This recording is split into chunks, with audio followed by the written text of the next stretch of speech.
Greetings heretics, it's Surreal Cats, back with another video for Mutant Chronicles, the Siege of the Citadel Board Game by Modiphius.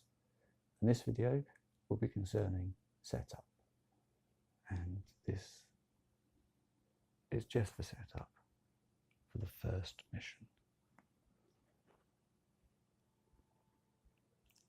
This is a 4x4 table, which we've got all the tiles, character boards and miniatures selected and available for this mission. And there's a fairly large introduction about the setup of the board in the rulebook. I will go through a number of the steps and explain how I went about doing this for my solo campaign versus the AI.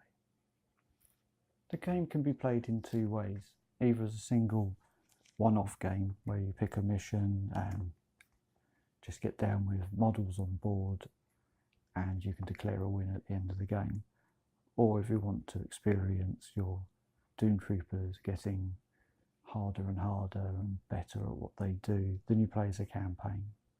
Now, either mode can be played solo, so the one player, and the 5 players will take it in turns if it's a campaign mission, being the Dark Legion player as well as their own corporation.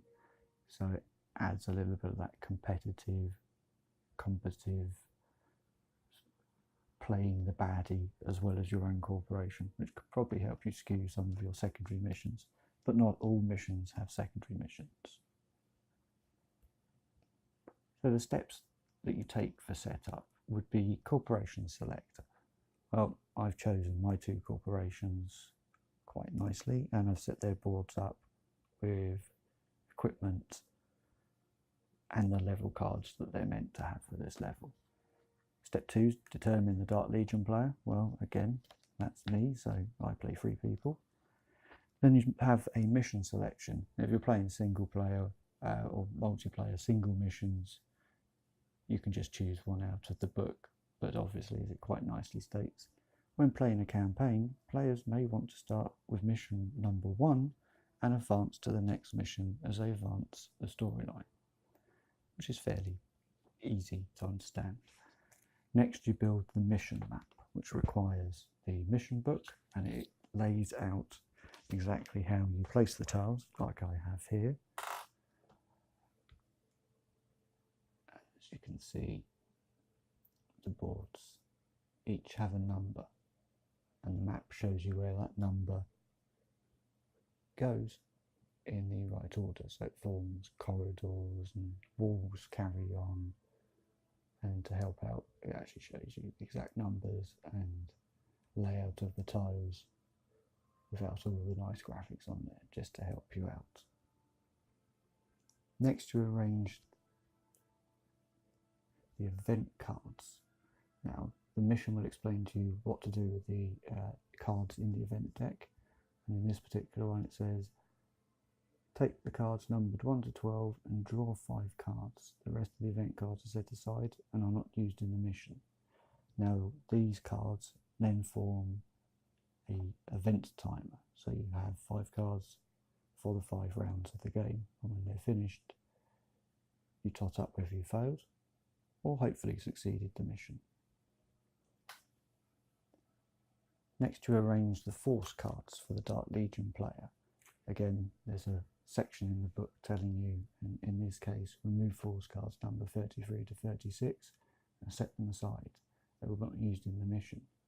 The remaining force cards are then shuffled. For each Doomtrooper team, place 1 force card face down on the game board sector tile. So each of the 4 maps here have 2 cards on each. The rest then form a draw pile. Step 7 will be determine rank. Basically, if one player is higher level with their characters than anybody else, they become the commander. And the commander has some interesting connotations with secondary missions, which we don't have on this mission, but if they fail, it's deemed highly irregular and they can lose levels and can really put a sting in the mission, but it means you must do your secondary missions. Next, you assign the Dark Legion creatures, and they have a board.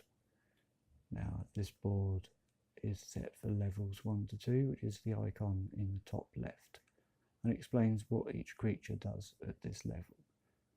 They give you the dice for their close combat attacks, and the number and the colour. Again, with that is the shooting stat. Next is the number of hits above 1 required, so the Centurion would naturally need 2 hits to kill it. Next is the shield icon, and if there's any dice that can be used to mitigate a point of damage, then this is indicated there. Next is the number of actions that the creature can have. So the lowly ones, just 2, and then the big nasties get 3 actions that they can do. Then the star icon is there for the number of experience points, or promotion points as they're called in this game, that your Doomtrooper gets for removing a dark creature from the board. I combined the next 2 steps, which was prepare the corporation player board and select equipment, together for me this time, because I don't need to go through the selecting all the cards and giving them to either the player to the left of the Dark Legion for single missions, or the lowest level rank if it's a campaign mission, because this is the first mission and we are both the same rank, or I am both the same rank, so it's just a lot easier to go for mission cards, equipment cards that I felt would best suit. Now, there are quick start mission cards which give you a suggested pair, because you can't take all 3, and basically it gives you the choice of a gun expert, a melee expert, or a tech expert. And ideally, as there's doors, you need a tech expert, otherwise there's these little cards just there waiting to be drawn when you open a door. And it can be a trap, it could be open, and it could be anything else of the other 4 cards, because I have yet to have read them. So again, you can only have 1 weapon card. So in this case, I've gone for Big Bob Bots with a plasma carbine, and rather than the time bomb, I've given him explosive ammunition, just because. And for Mitch Hunter, given him a Punisher short sword and a smoke grenade, which could be handy. As you can see here on the cards, there's an icon for a sword which matches Mitch's bottom left icon, and the smoke grenade is available to anybody, hence the reason why it has the sword, the tech icon and the gun.